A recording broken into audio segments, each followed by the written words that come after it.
Hello everyone, we are live and today I have got Frankie Kearns. I hope I pronounced that right. And Frankie is one of the co-founders of the PARK Brewery, and I'm super excited because first of all, I actually managed to get to test her beers. Well, I didn't test them, but my husband did and said they're amazing before this interview. And I don't think I've ever had anyone from a brewery on before. So I would love to hear, Frankie, a little bit about your story. How come you came up with this idea to set up the business, first of all? Yes, sure. So my husband was one day going on a standard sort of Saturday afternoon shopping trip to Kingston, where we live, Kingston upon Thames, and came home with a homebrew kit from Wilco's, which is a bit unexpected. And the kitchen kind of got a bit busy with various pots sort of bubbling away. And I didn't really, to be honest, we had young kids at the time. I really didn't pay too much attention to it. And he kept saying, try this. And I think, I don't know, I'm not sure about that. And this was going on for quite a long time. And then he sort of turned around one day and said, I've got this idea that if I can get the beer to a certain level, we could trial it in one of our friends' bars and see what he thinks. And my ears pricked up now because we'd wanted to work together, my husband and I, and we'd never kind of worked out what doing what. So this was kind of quite exciting. I thought, well, maybe you're onto something. Suddenly I was like, oh, let's have another try of that beer then. Do you like beer? Did you like beer before? I did, but not, I'll be honest, not the kind of American pale ales or the kind of beers that Josh was tinkering with at the start. Wasn't really an ale drinker, but give me a bottle of Beck's in those days and I'd smash it back.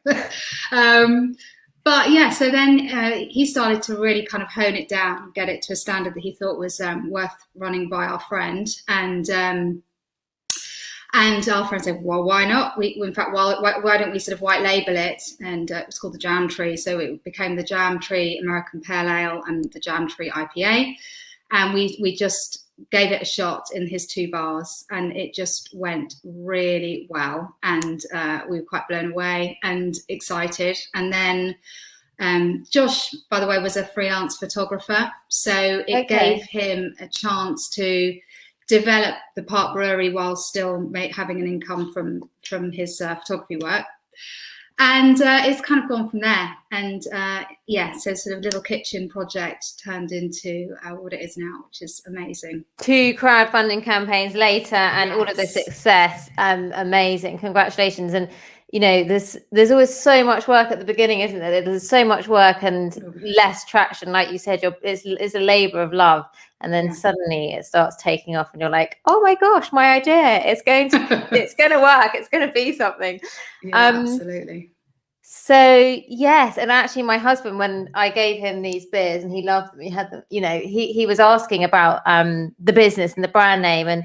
And so you called it the PARK Brewery. So it obviously changed its name slightly from when you were first in your friend's pub. Yes. How did you come up with that? Talk me through the name, because that's always a really difficult thing, isn't it? Coming up with a name and then getting the domain and all those other things. Yeah, oh, so difficult. And we toyed around with lots and lots of different ideas, but it was either going to be the PARK Brewery or the Kingston Brewery, because we are sort of basically where we live, which is where it all started, is between Kingston Town and Richmond Park. And a lot of the kind of local area is named after bits and pieces in the park. But for us, I think moving to Kingston, so we've been Londoners, we'd lived in London. I'd lived in London for 15 years. And we did that thing that people do when you kind of have kids and you think, right, okay, it's time to move out a little bit, but we need to be in that commuter belt. And we both fell in love with it here because of Richmond Park. And I'm not just saying that, it was such a big part of why we moved here, because we haven't really got much outside space. We've got a tiny garden. So to know that was just around the corner, all that space when you've got 2 young boys, was just essential. Richmond Park's amazing, isn't it? It's absolutely gorgeous. And it is really gorgeous.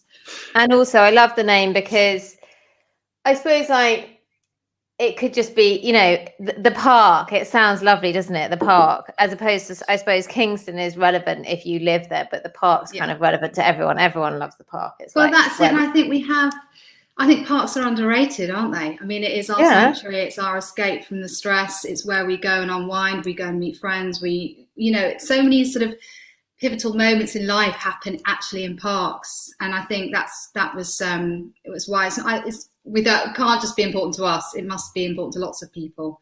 And that's what I think. Yeah, I think that's so clever, more than Kingston, because Kingston's just relevant to people living there.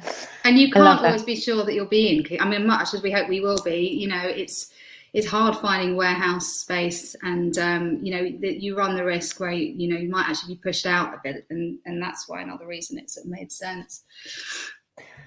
Amazing. Yes. And so talk to me about the brand values of the business. Like, did you sort of sit down at one point with your husband and say, like, this is what is important to us, these are going to be this is our vision, mission and values, and everything we do is going to embody those values? Or is that something that's kind of come to life over time, and then you're like, these are the things that are important to us? I think it has come to life a bit over time. We rebranded a couple of years in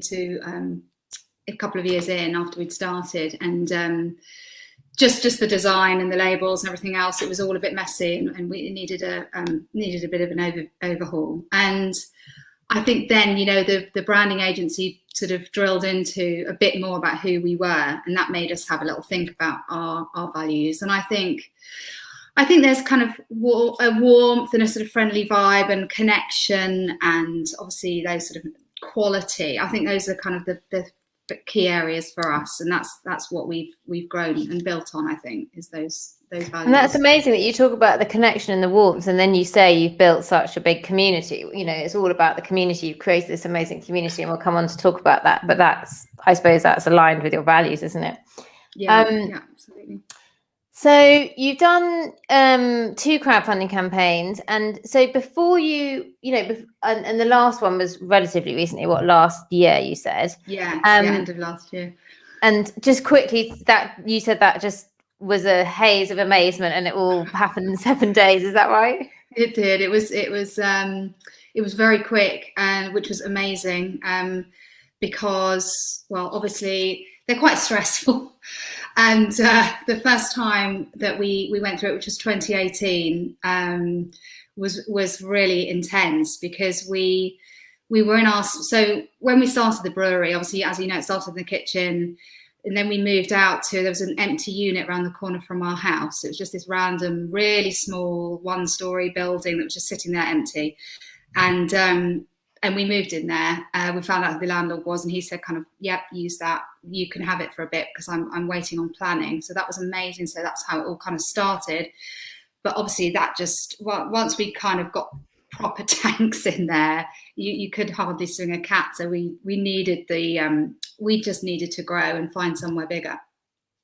So that crowdfunding campaign was all about that growth and moving into bigger premises, getting proper tanks, etc. And it was crazy. It was just really, because we hadn't done anything quite like that before, and it was very, very nerve-wracking and exciting. But it took me quite a long time to kind of the preparation. Whereas the second time round, because we'd done it once, we kind of had all our ducks in a row. We knew the process a lot more. So it's sort of, we were able to race it through really quickly, which was brilliant, because we were hurtling towards Christmas 2020. Was obviously COVID was raging around, and it was just it was a bit of a daunting one, but thankfully amazing investors that we have who supported us sometimes for the second time, and we went to stretch target again, which was ace.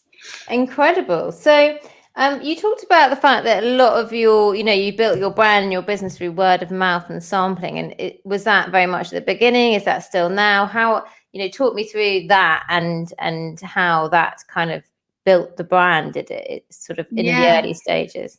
Absolutely. So when we moved into this funny little unit that I mentioned, is literally around the corner from our house. But you know how it is. It's kind of you're in the same area, but you're in a different street, so you don't know everybody around you. So the first thing that we did was we just did walked around the houses and dropped a little letter saying, you know, we're here, we're brewing, we're a local family, and if you've got any problems, if you don't like the noise, if you don't like the aromas on brew days, then just give us a shout. And I just think people were really intrigued. It was just so weird that this little building was now going to be a production area. So people they'd pop in randomly.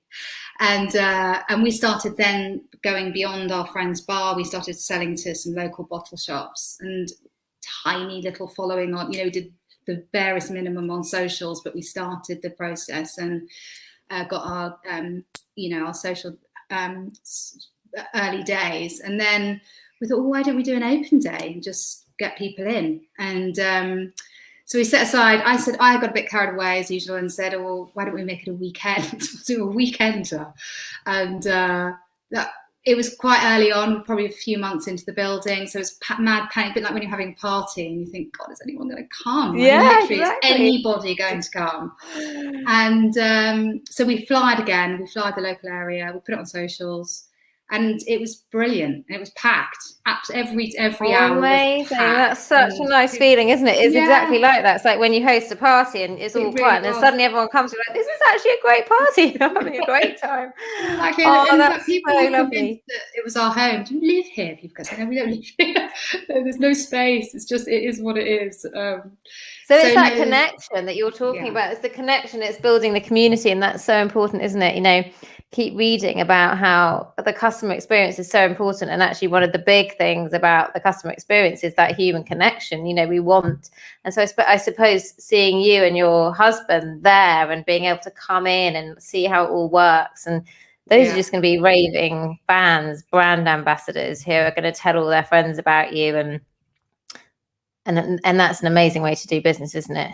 Yeah, I think it is, because, you know, I can say a lot of those first people through the door have been lifelong customers. Yeah, they've kind of become friends, because obviously this, you know, takes over your life running a business, and then, you know, and then investors, and sometimes double investors, you know, so it's this absolutely been paid off so well. And then the other thing we did quite a lot of sampling. So it was just in the early days, yes to everything, absolutely everything. Will you come and stand in our little shop and hand out samples? Yes, we will, 100%. And we got into Whole Foods quite early on, which is a good one down just in Richmond, and they were very supportive. And we had our own, you know how they do at Whole Foods. I don't know if they do those little sampling things. I like the Richmond one. So are you stocked in Whole Foods, or was that an opportunity just for sort of startups and smaller businesses to show their wares and tears and products? No, we were. So we got in there quite early, actually, and still in Whole Foods. So that's brilliant. Yeah, that was a really nice early win. And as I say, they're very supportive of small startups, like as we were then. And then again, it's funny, the people that you meet, you know. As a couple that we met, I remember doing one of those sampling afternoons, and again they've been completely loyal, always come to things, and again they're both investors. So it's just those little things, isn't it? Horrible washout rainy days on those farmers markets and all of that stuff, battling with gazebos in the lashing rain. You've got to go through it all, haven't you? It's amazing, isn't it? There's so much hard work in the early days, and then suddenly it all comes to light, and it's like, oh, all my hard work, it's paying off. But like, there is so much hard work in those early days. And I think my husband says there's this thing that's called the valley of despair. You have this amazing idea and you do it, and then it suddenly becomes really hard work, and you're like, will anyone actually turn up? Will anyone buy it? You know, and we can give up too early on because it all seems too hard. But then when you get out the other side, it's, you know, you're on this trajectory because it is hard work, but then it does become easier. And so I'd love to know, you know, I'm really into sort of like the customer journey and customer experience. And we all know that, you know, retaining a customer is way easier than acquiring new ones. And also those customers become loyal brand advocates and tell all their friends about it and stuff like that. So how, you know, I'm just interested to know, have you got any thoughts or insight on your customers and how you look after them, or whether, you know, the customer experience or anything like that? I'd just love to know your thoughts on that topic. It's difficult, isn't it? I mean, I think COVID has really kind of enhanced our relationships with our customers. I mean, obviously doing the crowdfunding ×2 and having our local community and a tap room and all those things where we get to meet people so much. And as I say, they actually genuinely do sort of become friends. You feel like you've got that connection. Is a really good start. And I think all of our output, our mail outs across socials, we kind of try and have that warmth and that connection just ongoing. That's a really key thing, and friendly and informal and all of that stuff. That we're normal people, you know, we're not sort of a couple of, I don't know, it's a bit stereotype, but you know, a couple of guys with a beard.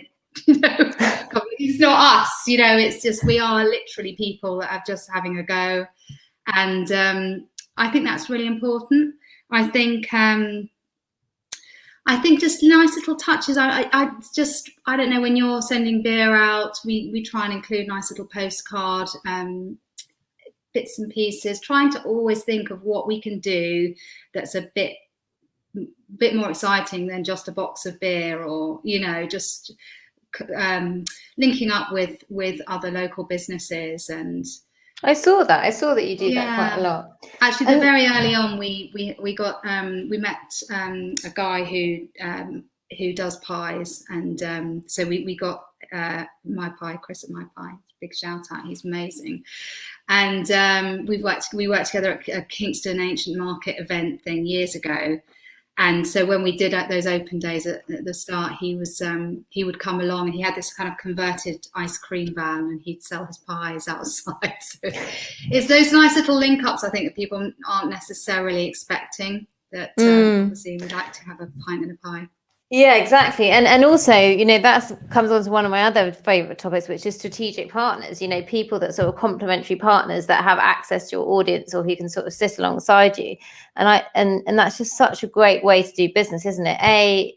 As a founder, it can be lonely and difficult and challenging, and it's lovely to work with other business owners. But also, as you identified, you know, people want a pie and a beer, so actually you're like really complementary, and you're helping each other out. And it's those kind of relationships that are really, that can do so much to build a business. And I think many often are sort of not thought about, but actually there's no cost in that, is there? You're not paying for sort of marketing when you've got a strategic partnership, but together you are more than on your own.